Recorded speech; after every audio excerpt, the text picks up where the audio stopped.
Nassim's previous book, The Black Swan, was an international bestseller, which many people read as an explanation of what we weren't thinking about before the financial crisis broke in 2008. An academic, a market trader, a mathematician, and all-round polymath. So the whole structure needs to tumble, okay? It needs to tumble. Yeah. Like tumble, 2008 style tumble? Probably because systems don't correct themselves without some kind of, a little bit of pain. Do you think a true crisis is coming? The risk is right there, okay? We know we have real estate valuation that don't make sense with interest rates, short-term rates at 5.25%. We have startups that are basically we're using the funding market to as cash machine, and it's not sustainable.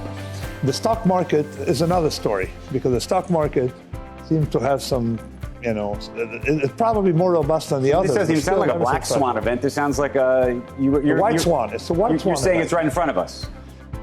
The risk is in front of it. You see a fragile bridge, right? A bridge that's fragile.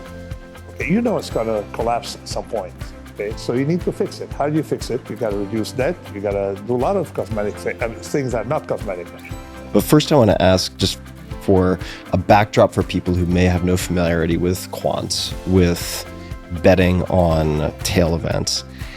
And you have this book which covers a lot of these topics in depth. You have multiple books, but in the case of betting on tail events, what is a tail event, broadly speaking? And then what are the different ways one can bet on tail events? And you guys can, of course, pass the mic back and forth, but what are the different styles or approaches to betting on tail events?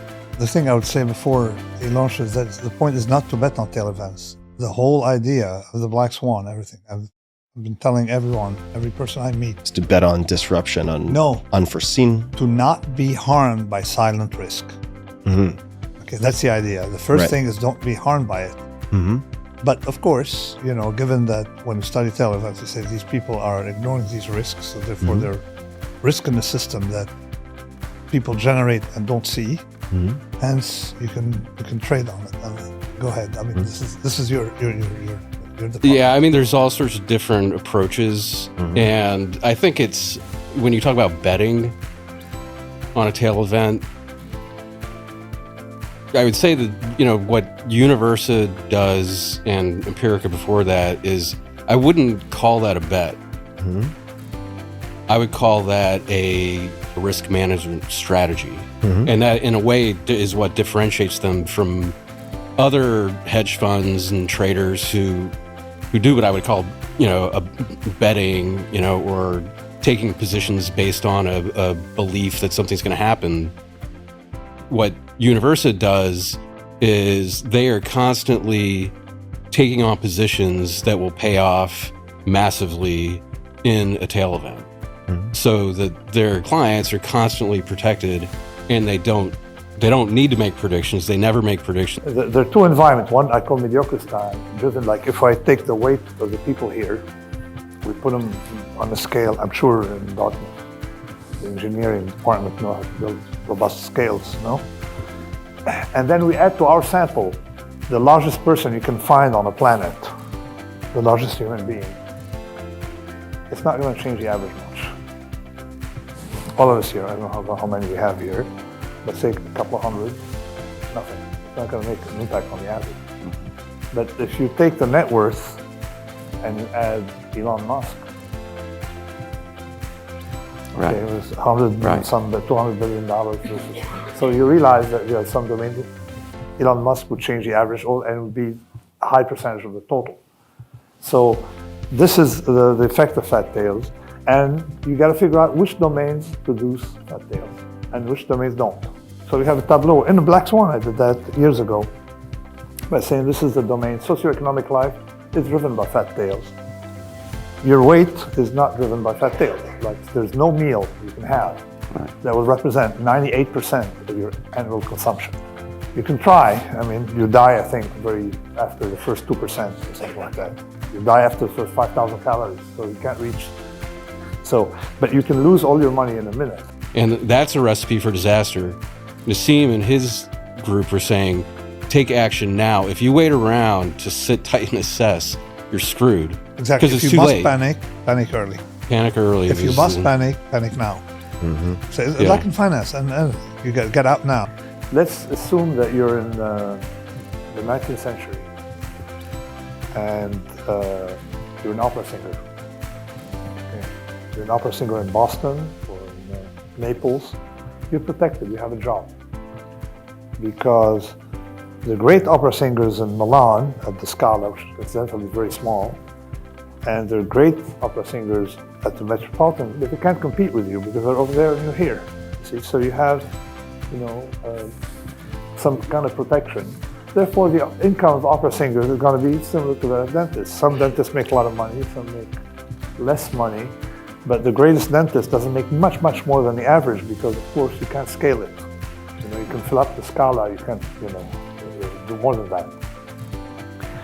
And then von Karajan, discovered that there's such a thing as television and such a thing as Deutsche Grammophon, where you can store your voice. What happened? 100 years later, a few opera singers, about 10 of them made 90% of the money. And the remaining opera singers worked. Starbucks was not a thing at the time, but most of the occupation was Starbucks. So that gives you an idea about connectivity. What did it do in the economic world? Okay, that someone dead, like Pavarotti, can compete. Okay, or his estate can actually get the income away from a young opera singer in Boston. So this is pretty much, this is connectivity for you. And then you can generalize to biological things, like COVID. And in the Black Swan, I say that the pandemic would not be a Black Swan because of connectivity. Now, connectivity is a very good thing, but it has side effects. And if you don't know the side effects, all right, don't get too much into something. So what are these are the side effects of connectivity, that you have a winner-take-all effect. So if you take income of athletes, 1950, the top athlete versus the average, 2-3 times, which people found excessive at the time, top athletes. Today it's 50 million euros versus, say, 35,000 euros. I'm very bad at numbers, at dividing. So I can do algebra, but I can't do division. So divide 50 million by 35,000, and then you get an idea of the inequality that we have in that field. Okay, so the current environment produces these things. The Harry Potter effect, that 100 authors worldwide can live off, numbers of 4 or 5 years ago, can live off of their income as authors. And then the rest, again, now they have Starbucks. There are other things. There are university programs where they teach people to write, or they end up teaching other people to write and stuff like that. So you're I'll going let to him be answer. in line with, people think I'm contrarian. I'm with the conspiracy theorists on many things. I'm against them on many other things. Some are just contrarian because they have a father problem. So to me, contrarian is an expletive rather than an attribute. So, but the other thing is, I thought it was going to be about me. It should be about the idea, the precaution. The other risk. Well, He's a lot more interested in literature and philosophy and not financial market. That's just this thing that just drives him. He doesn't look at the stock market page, every day like some people do. You have to figure out what people are envious of. So, if you're in a hedge fund business and you have $500 million in a bank and someone else has $600 million, you're going to be envious of that person. I was always envious of people who had more erudition than me. Okay, so more erudite. And you realize that that's what makes me tick, is I don't want to, so you feel it's not, being envious is not good. But at the same time, if you figure out who you tend to envy, it's not, I don't believe in this, to say, people having enough. There's someone, you're from East Hampton, the fellow who wrote Catch-22. There's a lot of interesting folks out there. Yeah, he met a financier at the time for hedge funds. And the financier said, what is it that about you, who was an author, a very successful one, what is it that distinguishes you from me? You know, look, he told him, I know the meaning of enough. So in other words, you know your upper bound. And effectively, I don't play that game. I say, no, there's a meaning. I am literally, and I say envious of people who are erudites. Like if someone knows Latin very well, I'm envious. If someone knows Sanskrit, I'm envious. Right. So and I discovered that early on. So I made money on Wall Street because I wanted to make money on Wall Street, but I didn't think it was worth the effort. And luckily, it was a combination with Universa, so I had so much leverage with Mark doing all this stuff, so the spillover on me was more than satisfactory. So I have, knock on wood, a lot more than I wished. Have you heard of, there's Flaubert's Dictionary of Received Ideas? Yeah. As a parody, like what people would say, that's a received idea, usually, and the crowd is wrong. So it's pretty much like the Dictionary of Received Ideas. So, but what happened, that I have a problem. I didn't know I was good in math because I can't count or subtract very well. I can't divide. So I had a 12C, luckily. And I became a trader with a 12C. I became adapted. So what happened is that I'm still, my 12C calculator, which incidentally I have now on my iPhone, I turned it to 12C. Right. So I can't compute a tip in a restaurant without it, all right? So but it frees you up to do other things. So you become more mediocre at driving. I used to get lost driving home. Now definitely without Google Maps, I get lost, going around the corner, all right? So I'm a worse driver than in the past. Sailors are worse navigators than they were in the time of Columbus, when you had 3 ships and how could follow one another, especially at night, all right? And communicate, all right? So there were much better sailors than today, but you free up that time, I become very mediocre, all right? In things that I'm mediocre in, where I use that machine, and I'm going to be better in other things. Okay, so this is where technology can free you up to do other things. But people think that ChatGPT will replace people. I think what it will do is what I learned from my translators. You know that translators lie, all right? One of the lies is I don't use Google Translate. Never heard of it. I don't know what it is. So I know some translators used to translate 2-3 books a year. In 2000, when I had my first book translated. And now the same translators translate 7 or 8 books. How? So Google Translate is not replacing translators, but translators are using it for efficiency, for the first cut and stuff like that. And then of course they make sure that your text doesn't look like Google Translate by changing words here and there, so this is pretty much what will happen when people say that in imaging we're going to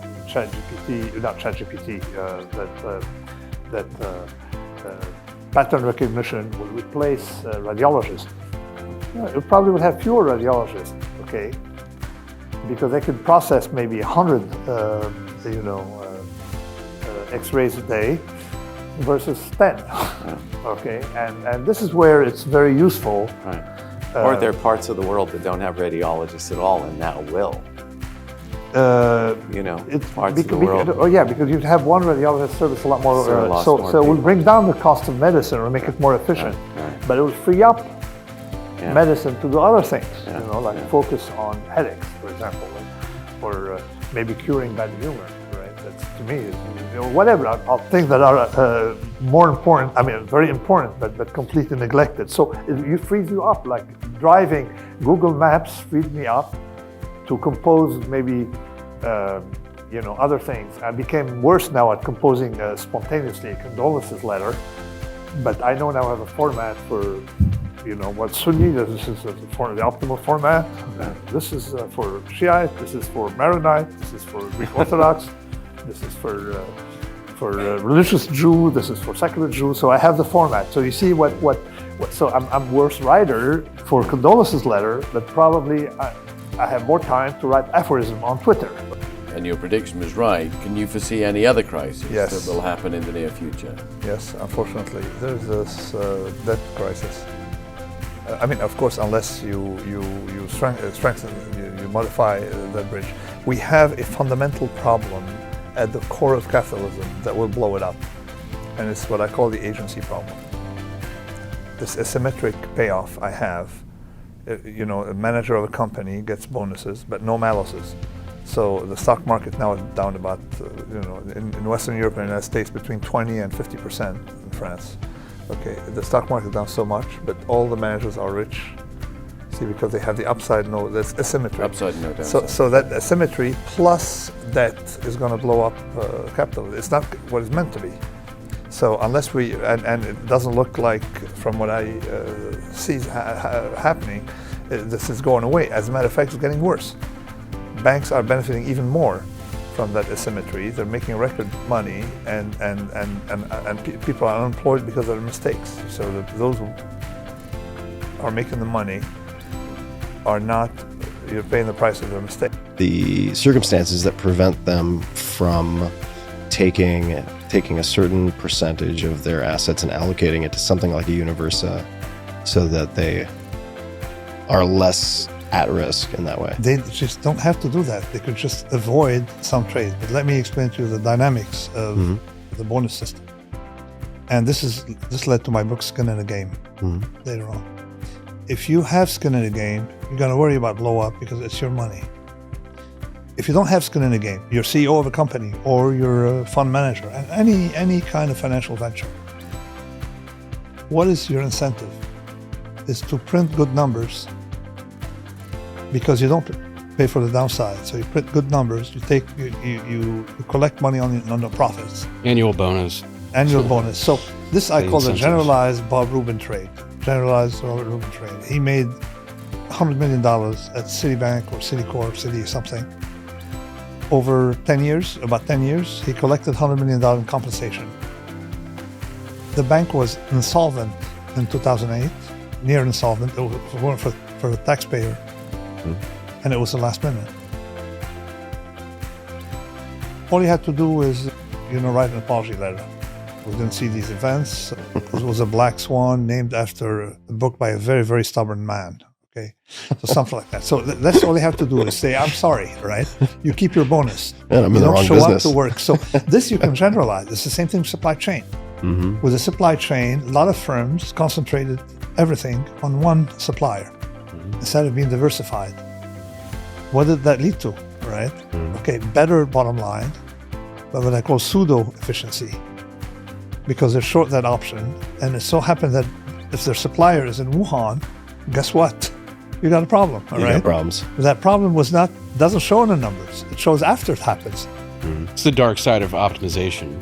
Exactly, what I call pseudo-optimization. Like if you drive a Ferrari 500 kilometers per hour, you're not going to get there faster than if you ride a bicycle. But odds are you're never going to get there. A Black Swan event is generally an extreme outlier. Is it possible to profit from these events? I mean, half the Black Swan is about saying that there are positive and negative Black Swans. And I kept talking about it. And anti-fragile systems are systems that are benefit from Black Swans. Evolution benefits from random events, otherwise we wouldn't be here. Natural systems are not just robust to Black Swan, but they're like what I call philo-stochastic. They love volatility. They love because evolution cannot take place unless you have shocks that purge the system in a way. That's what people call creative destruction. But there are a lot of things like that. Even economic life needs Black Swan to remove like people who don't belong there. But unfortunately, the governments, they prop up these people. If you jump,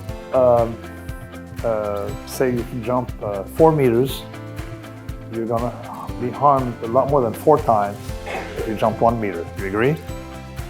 All right. And if you jump 10 meters, a lot more than 10 times 1 meter, because if you jump 10 meters, definitely there's an obituary in the darkness thing for you, correct? So there's what we call acceleration. I noticed that in finance, as a trader, it's a market is down 1%, say you make 100,000, the market is down 10%, you make 20 million from acceleration payoff. So that's what we call, let me use the word, negative convexity or convexity, concavity, whatever. So, or positive convexity in some cases. So there must be, then I've noticed that everything in nature has to have this accelerated dose response, okay? And there's an argument, which is complicated, but let's say, so in other words, if you jump 4 times 1 meter, okay, it's a lot better than jumping 0, 0, 0, 0 than 4 meters. You agree? All right. So let's apply that to demand. Okay, a fragile system in demand, and there was a part of our conversation way before people were aware of the supply chain. If you consume 100 one year, say toilet paper, whatever it is, okay, and then 100 the next year, the average is 100. It's not gonna stress the system in the same way that if you produce 0 one year, or demand 0 one year, and then 200 the next year. What happens if you have hyperinflation? You have a deflation, then hyperinflation, all right? Yeah. So that's exactly what happened with demand for anything, for bicycle parts to whatever. So have demand went to 0 and then jumped, okay? And of course also stuff like Peloton, demand went to 100 and then went to 0, right? So it was a lot worse than 50 and 50. So the unevenly distributed stuff, if you're fragile, you want a distribution to be steady when you're fragile, when you're counting. Right. You want the market to go down 1% one day and then 1% the other day. It's a lot better than 0 and then 2%. Yeah. I think that the effect is squares or whatever. So it's the same thing actually in price impact in the markets. If you want to buy 10 units, say $10 billion of whatever, the stocks, if you buy them all now, you're going to have financial problems. You're going to move prices. But if you buy over 10 days, no impact. Okay. I liked them much early on in my life. Mm-hmm. But I went overboard for every idea I've had, I did the exact opposite of what one should do. Is like, if you had an idea, say, oh, I had this idea, right? Is go look, because I don't consider myself so different from others. Mm-hmm. And then particularly when you look at history, so many tens and thousands scholars surviving works. So I went back and figured out of these scholars, who had similar ideas or who preceded the idea. Mm-hmm. So, and who started thinking like that. So I went into the empirics, this Eastern Mediterranean, Levantine, Greco-Roman, mostly using Greek language thinkers. And then, of course, into others about this fundamental skepticism, because I noticed a lot of people are skeptical, particularly conspiracy theorists. They're skeptical of small things, but not about big ones. All right, and so they get taken for a ride. It's find me a conspiracy theorist or find me someone who's naturally skeptic of all things, and I'll show you a turkey. You see, so I wanted to find people who are fundamentally skeptic, being skeptic about important things, not about small things. What would be an example of a big thing that they would be skeptical of? I wrote a paper, it never ended up in a book, on the stock market and religion, right? It's called The Bishop and the Economist. and I said that those who are skeptical about the existence of God and non-existence of God, skeptical about religious matters, typically tend to be complete suckers when it comes to stocks. They believe in the stock market or believe in some kind of pseudo-scientific theory on whatever it is, okay? So they believe in, but they don't believe in religion. Mm-hmm. And the reverse, all right? And people who are religious, typically, they're harder, and there's some research on that. There's a guy called Bar Halahmi, I think, who did some studies about skepticism. People go to religion about affairs, skepticism where it matters. And I wrote about it, I think, in the Black Swan, so skepticism where it matters. And I noticed that a lot of these big skeptics were not skeptical of God and things you can't do anything about. They were skeptical of the charlatan. They're skeptical of things, of someone trying to take advantage of you. That's where you should exercise your skepticism. Among the great skeptics, there is a Bishop Huey. He was probably one of the second most erudite person of his time. Second most. Second most. There's a guy called Scaliger. The guy is phenomenal. He could translate into Arabic. He was Roman, authors, Latin authors, and vice versa. Okay. Wow. Scaligeri. There are a lot of, is Pierre Bayle. Pierre Bayle has a lot of works. He's one of those skeptics. Hume was one of those skeptics, but these people preceded Hume. Hume is known because he wrote in the language of a country that had a lot of ships and a lot of trade, across the world. But a lot of these ideas came from groups of people in France or among Protestants in France, and it was called an atheist. And of course originates, in the Levant. And of course you have the great Al-Ghazal, the Islamic theologian, of Iranian origin, who definitely was showing you how all these arguments are weak, It could dismantle arguments, okay? By showing you to be skeptical about the human arguments about God, okay? A lot I think more Spinoza is coming out of that same Spinoza tradition, very skeptical. He was skeptical about the existence about the text, but these people say, okay, transcend these texts, okay, and be skeptical about things that really matter. And there was actually a skeptical school of medicine, practicing medicine. So I went back through history. Every time I've had an idea, I would go back and see in history who preceded me. And sure enough, I haven't done enough, because every year or so I get a letter from someone, hey, how come you missed so-and-so? Okay. And sure enough, I go back to the inserto and I add that person. Many people accept that specialization is the key to human advancement. Do you think that's true, or is there still a place in the world for the Renaissance man? It is not true, the specialization. Over-specialization visibly makes you fragile because your field, may disappear. You see the success stories of those who over-specialize and happen to be successful. Okay, not the other ones. There's a huge cemetery of over-specialized people who have disappeared. Number one. Two, I don't know what he called Renaissance man, but knowledge has not improved massively. People don't realize that we still have.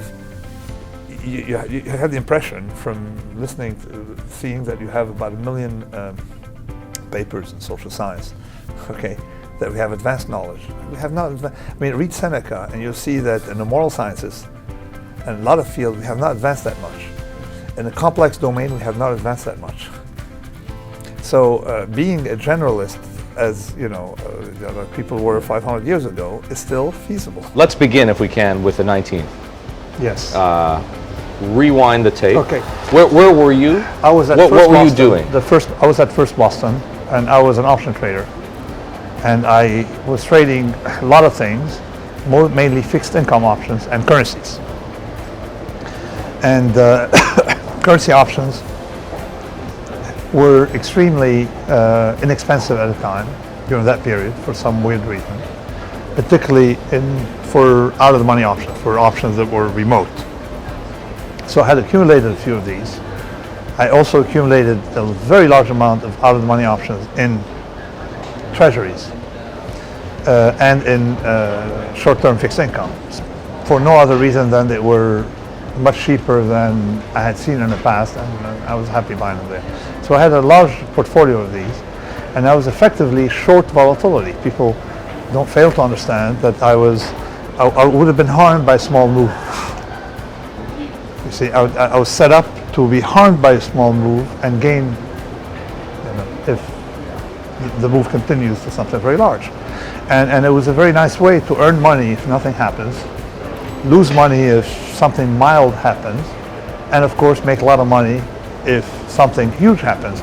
And that kind of position allows you to accumulate a lot of options in the tails. So that day, walking in there, I had absolutely no idea what was going on. I was hardly looking at stocks, focusing on fixed income. And then you have to remember, during that period, stock options were something very artisanal. It was a very small market. Not that many people traded equity options because there was no money there. There was no liquidity, no depth. Fixed income options, on the other hand, were huge. We came out of a big deficit, if you recall, a big inflation in the 70s. And in the 80s, you had so many bonds outstanding that was what you did when you wanted to trade. If you went into equities, it was, because you couldn't get on they wouldn't let you in on a fixed income floor. So that was, and we could trade in my department equity options, but there was no big volume for us. So it was an artisanal thing. And later on, when I became a pit trader, I was taking a sabbatical. It wasn't, it was to become an artisan and have a nice little life, working my own hours, sort of like the Uber driver of that business, you see, like a freelance trader. And you realize they're all freelance traders. So in that space, fixed income, equity options. So this is why there was no big, we didn't hear big stories then. Fixed income was very large. Another thing we got to remember that portfolios were very large at the time, and options were driven mostly by big covered rights, like some people selling calls. Nobody was interested in puts. So when options, so the collapse happens, and there was no big liquidity. So the action was in currencies and fixed income. It's very safe for one reason. It's a utility. With high-paid bankers living around here, you see, have big Soho lofts, $10 million Soho lofts, basically your utility, because they don't let it go under. It's not the one you got to worry about. It's the saving it again that you have to worry about. The effect of saving it, like we saved it in 2008 with what? Government debt, and it exploded. And then again, in 2020, they bought so much commercial paper and so many things. Again, all these things aimed at saving the financial system, bank-wise, have spillover effects. But they're going to save the bank system because you cannot operate without it. Plus, another thing has happened is that banks used to take a lot of risk. Since 2008, risk has migrated from banks to hedge funds. Now, it's less concentrated, but it still can be concentrated. In what way can that be concentrated? In other words, he has a friend who has a big fund that's larger than a lot of banks. Yeah. You see? You mean Citadel? I'm not mentioning names, right? So you have a lot of big hedge funds, but I guess they can be diversified. Hedge funds have skin in the game. In other words, the owner of the hedge fund has money in it, unlike a bank where you just have the upside, not the downside. Of course, long-term capital management is the counterexample. No, it they is. had skin in the game. Okay, so there's two became things. very systemic. No, it is. The skin in the game is a disincentive, of course, but it also skin in the game is a filter. You see? So where are the people from? Is anybody from long-term capital management still around? Last I heard, John Merriweather was 10 years ago trying to start a hedge fund. There you go. They're gone. So if you can't recover, the skin in the game has fallen effect. The reason you don't see too many crazy drivers is because they're dead. Because you inflict risk on others, but you experience the same risk. So you tend to exit the pool. So it seems then, maybe I'm misunderstanding, but that Kenny Smith from Boston asks if there are any problems that you're really interested in right now. Well, I mean, my central problem now is figuring out anti-fragility, which is number one. There are two things to it. Number one, defining it. Of course, it's something that benefits from volatility in Black Swan. But another problem that comes with it that's vastly more central to me is why is it that we humans denigrate the system's ability to correct themselves on their own? You see, because we act as if we were necessary for things to take place, and that's a big problem. This has killed people in medicine.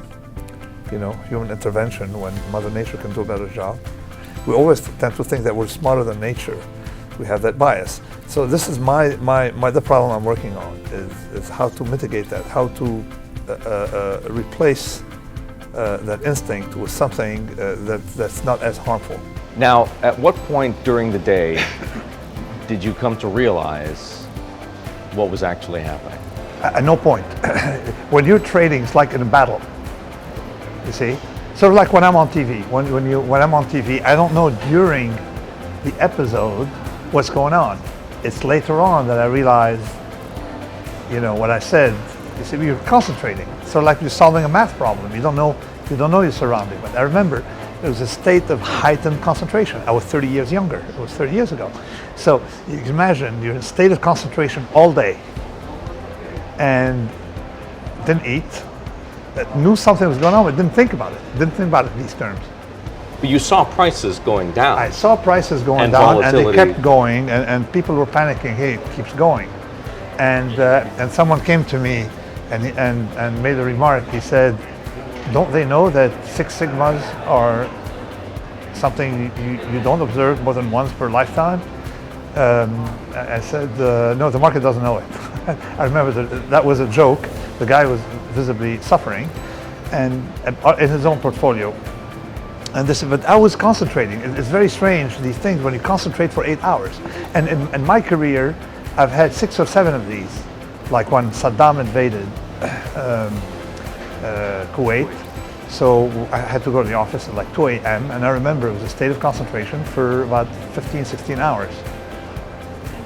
And didn't really think about the event in these terms till I took stock later. So it's the same thing with the stock market crash. So when that moment came, Yes. when you took stock of what had happened, Yes. what went through your head? I thought there's something in my guts that told me that what I was doing was right. Because I had weird theories that people really didn't believe in at the time. And people still don't believe in them, but now I don't care, but at the time I cared. I was employed at First Boston, and so my business was buying tail options, out of the money options, and waiting for a large event to happen, and try to survive in between. Okay, so that was my business at the time already. Okay, I'm talking 30 years ago. So here's this guy in his 20s, was maybe brash, maybe confident, maybe less confident than I am now. Whatever. This guy, it's hard to be taken seriously. You see, other than hey, he's some kid who with a big ego. But after the event, I knew that I was right, and I knew that people would take me seriously. You knew that you'd also made a lot of money. I made a lot of money, and I also knew that all this financial modeling, everything you learn in class, all this Black-Scholes option model is nonsense. You see, I knew that because basically all they did is they focused on probabilities of a plane crashing, and here you see 100 planes crashing at the same time, right? Or 1,000 planes crashing. So you realize there's something wrong in their model. So I felt vindicated because I knew it was nonsense, and it turned out to be nonsense. So that was your proof, effectively. It felt, but it's sort of like it was good because it convinced me. So you feel this serenity and fear at the same time. I wanted, the firm to survive. I didn't want New York to be in trouble. I had an apartment in New York. I had my money. I had the thing. So I wasn't really bulletproof. Greenspan saved the system when he went and gave the money. When he promised liquidity? He gave liquidity. He made sure that margins were covered. Made sure that the system, the payment system, that's probably the only thing he did right in his life, right? His entire life, Greenspan. What would have happened had the Fed not stepped in on the 20th, It would have been collapsed. offering unlimited liquidity? It would have been, first of all, have a lot cleaner financial system today, but it would have been a complete bloodbath then. So let's think now it was counterfactual. Because there is a legacy to that statement, exactly. to What that happened- affirmation exactly. of the Fed's So- responsibility. Exactly. So what happened then is that you have to remember one thing. Moral hazard had started in 1982 under, of all people, Ronald Reagan. Ronald Reagan nationalized Continental Illinois. So we had a nationalized bank. Continental Illinois had an option firm bought an option clearing firm called First Option of Chicago. And they were so incompetent that they netted exposure by traders, not realizing that if the trader goes bust, the trader making money isn't going to write him a check. They're a clearinghouse. They're not a trading house, okay? It's not a family, okay? So all these, and then of course, First Option of Chicago went under, you see. Cornell, Illinois, indirectly bailed out, and you know what happened to it. It eventually merged with something else. Then we saw already that you could make a huge mistake if you're an institution and be saved, if it's costly enough to the system. Individual traders went bust, they went bust. That's it. Still do. They're gone, all right? And critically, Greenspan thought that he had a magic wand, all right? You move it, you solve problems. And he started his interest rate lowering scheme at a time as a knee-jerk reaction. This, of course, he lowered interest rates 4 or 5 years later. Not even 4 or 5 years later. 3 years later, we had the RTC problem, if you remember. Mm-hmm. He lowered interest rates then dramatically. The savings and loan crisis. Savings and loan crisis. He bailed out these banks, if you remember. And he helped perpetuate moral hazard that eventually led to that crisis 9 years ago. And we can't get out of it. The first thing that happened was in March, April of 2020, it came out that Universa had posted a 3-month return of more than 4,000% on their positions, which was quite eye-catching and got a lot of news. I, reached out to Mark and was like, "Holy crap! How do you guys do that?" So that happened, and then I came across a paper that Nassim had co-written in January of 2020 about COVID, and it was a glaring warning to the world that this virus was very deadly, and people needed to take extreme precautions against what was coming, by social distancing, other things, advice to politicians that they needed to be very aggressive about this.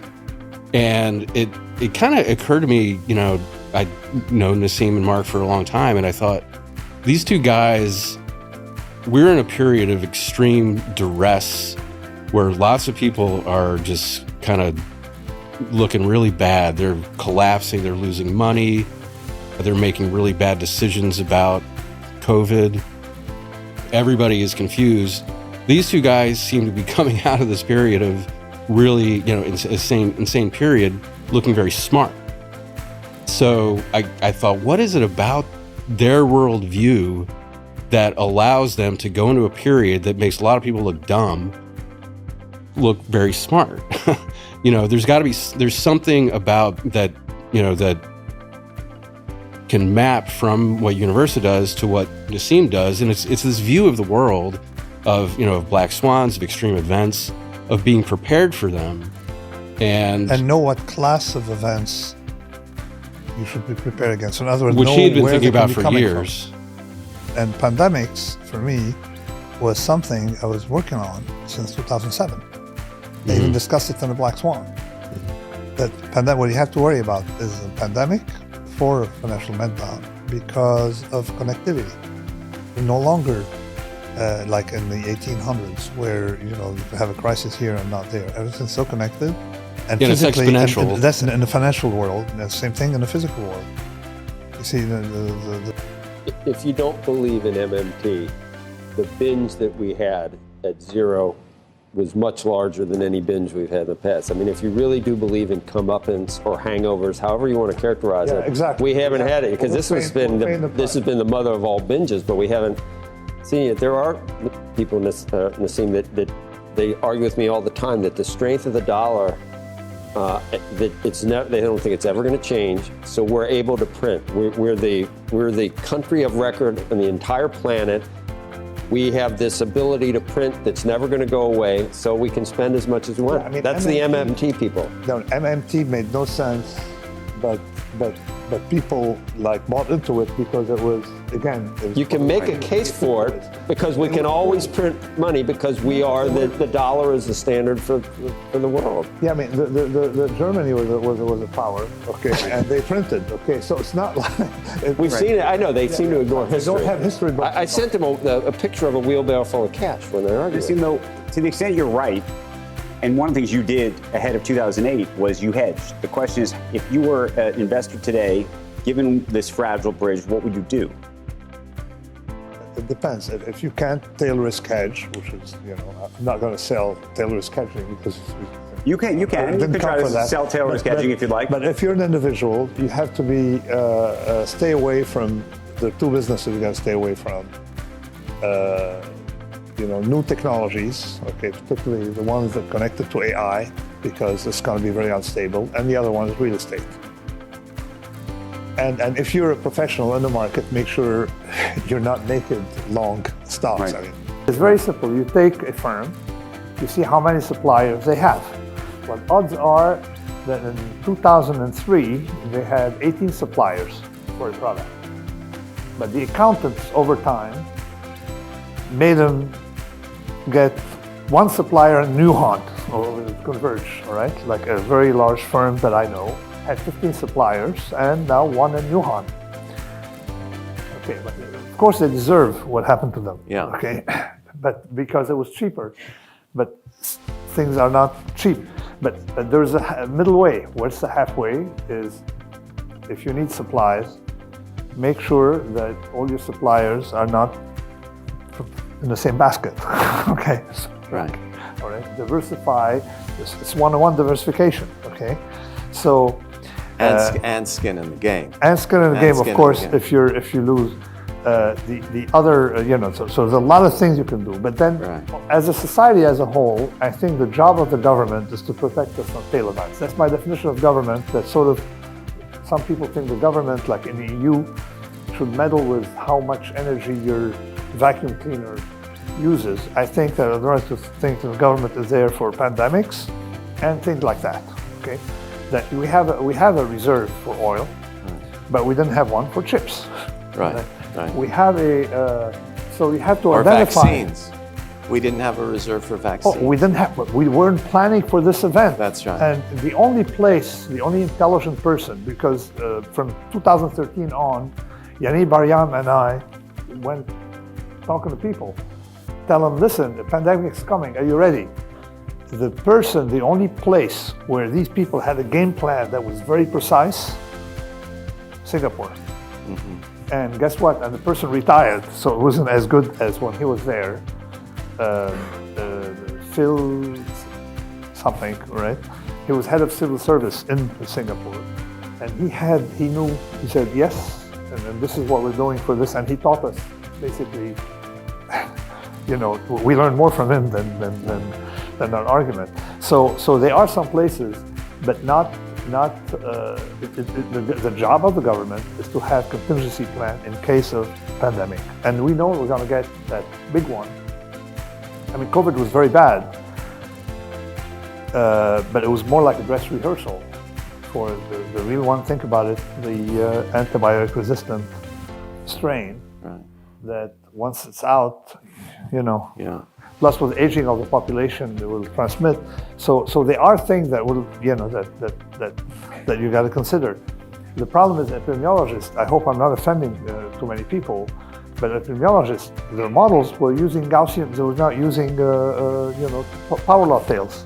Right. When we wrote that in Nature Physics, the physicists got it right away. They say, "How come they're not using it?" I say, "Yes." They published our article, and people were shocked. It's a completely different culture. What did it feel like to you to come to this realization, particularly at the end of October the 19th, knowing that you were one of the few people who had figured out that there was this abnormal distribution to financial market events? I didn't think in these terms. I started calling friends to see if they're okay, and effectively, my cousin, at times there was no cell phones, so you go home and then you have black cord fever, you start calling anybody you know to just chat about the event, and I can't leave the apartment because Hong Kong may call, and something may happen. So, and I remember, as I was talking to my cousin, he said, well, there's a police downstairs. It turned out some guy, a fellow committed suicide on 72nd and 1st. So it tells you it was very close to home. But it's only after the event that I saw the panic. Sort of like one thing you learn from accounts of Roman legions, that when they got into battles, they have no idea what they're doing. It's automatic behavior. They're trained, maximum concentration. They don't think of anything until the battle is over. Then they realize, hey, you know what? I'm injured.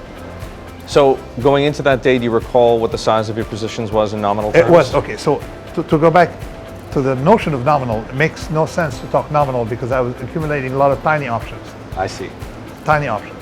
And I remember the P&L.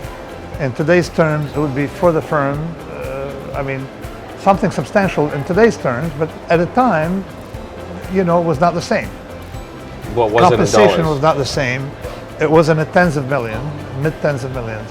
And in today's terms, maybe 60, 70, 80 million in one day. For a trader just set up at a time, it was a lot of money. And for a guy like me, how did First Boston treat you? They treated me very well. Because, very, very well. The problem is it was still a communist system where everybody had to share. And everybody had lost money except for me and another fellow. So it was of course we had some, but at the same time they treated me relatively well. You got to remember that compensation at the time was nothing like today. Do you remember how much you got paid that year? I can't talk about it. I'm not going to talk about it, but you can call up someone and say what payoff traders had. But then, I didn't cash it immediately. It took me 2 years of bonuses to get the whole payoff. You see? But, so yes. And do you recall how you traded in those intense moments of concentration? How were you trading through the day, yes, the 19th and the 20th? I remember the 20th. I get on the phone and I had set up, so on. I had a trading assistant also, and had 15 phones and 200 screens. It was not like today. And you're shouting on phones. You had direct line to the pit, and direct line to Chicago pit, one Philadelphia, and one to the currencies, one fixed income, and then talking to the Board of Trade. And I remember there was a fellow called Richard Dennis. I don't know if you've heard of him. He's one of the famous people. He was famous at the time. He was bankrupt. He went bankrupt that morning, right, on the open. There was a trend in Eurodollars, a rally in Eurodollars. A trend of rally in interest rates. Okay, and the guy was short Eurodollars, and then the thing went to his face, and he lost his fund, which at the time was substantial, like $50 million fund, something like that. So they were liquidating the thing. And I remember I had a huge delta in Eurodollars, right? I remember then vividly offering something, right, on a phone and selling it considerably higher. So the guy in the pit, called Tim, I'd tell Tim sell here, and he would sell much higher. So it was like in Trading Places. Have you seen that movie? Got one? I got one. It was like that, all right? So all morning, so we spent the whole day, all right, liquidating. But all morning, I remember we were selling above our offers. Just one here, one here, one here. I mean, you want to take time to unload your inventory. And sure enough, there was liquidation, and we got lifted on all our offers, and then of course came back. Interest rate came back to 300, up 300 on a day or something. So that was the first thing. Currencies went wild. All right, the dollar, of course, collapsed. Dollar yen options. We had options we had bought for $10,000 in inventory. They were selling for 17 million, something crazy like in yen. All right, and the thing was going. All right, it was like it was out of control. So the big payoffs were in not in the main big currencies, but in the ones where the move was a big surprise, like Eurodollars or yen.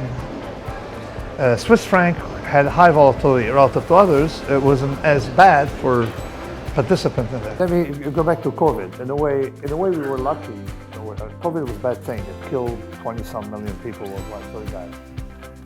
But it's sort of like it taught us, all right? So just assume that the big one came before COVID, okay? So, and the internet saved us with COVID. Just assume if you didn't have the sequence, you had COVID, then the internet, this is the internet and COVID, okay? So we were, but now we're more prepared for the next one. So we don't have a lot of selling to do, say, okay, you test at the border, you close the border, you do this, you do this, you do this. We know the game plan. And probably for generations it's gonna hold. And the Zoom, you know, which, I mean, I'm sure you're fed up with it. I am fed up with it. He made me teach a class on Zoom. For me, it was going to a dentist is better than teaching a class on Zoom. But nevertheless, I mean, it allows us to function. So so we have things. So anti-fragile, there's the systems that have this property that without stressors, they get weaker. That's what I noticed. Doctors call it hormesis. And I figured out the modeling of it comes from convexity. Once you define fragility, you have the reverse of fragility. And it's the same equation, it's a minus sign. Because the minus, like one is concave, the other is convex. So you tell yourself if a system is anti-fragile, then it needs to be stressed. Okay? Otherwise, it dies. And natural systems don't get information via the New York Times. How do they get it? Via stressors. So if you have a Mediterranean skin, I think you qualify as Mediterranean skin, you go in the sun, all right? What happens? You tan, okay? Why do you tan?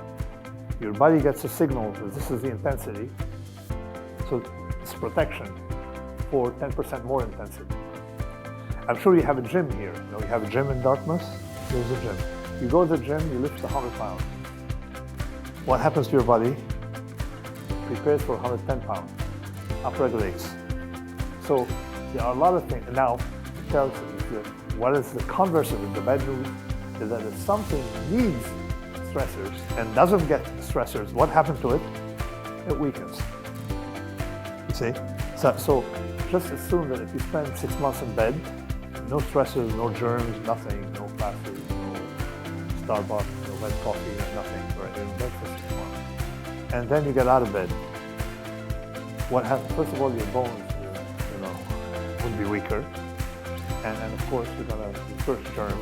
And if you're in a completely germ-free room, you know what's gonna happen to you. You're probably not gonna survive. Right. So there is this idea that you need stressors up to a point. You need some stressors, and things upregulate. And I learned that one thing is maybe sort of I'm trying to explain why I'm not a good speaker. I don't want to be a good speaker.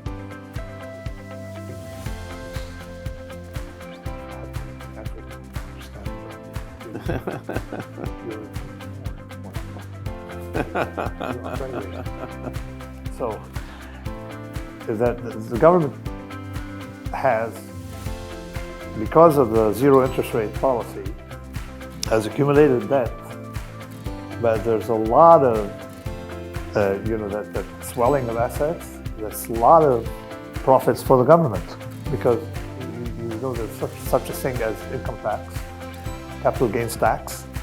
So government has accumulated assets that people are not noticing during the bubble. So but overall, I'd say that people are conscious of the problem now, and I'm glad people are fighting in Congress. Because on one hand, you have a tension between, it's like optimization under no constraint. So you optimize social justice. You'd like to, but you need to have constraints. Like you have a wallet, you have what's in your wallet, and you can't borrow forever. And so people are conscious of it. And once you have the solution would be probably easier. Plus, we got, I think AI would do something, which is increase productivity in some domains. As we know, the Google Scholar translator productivity, right? So a lot of things will come that, but so we're not Japan yet, and other countries will suffer more before we suffer. Lord, I'm confused. Is this a happy ending or a sad ending? It's an ending, that's enough.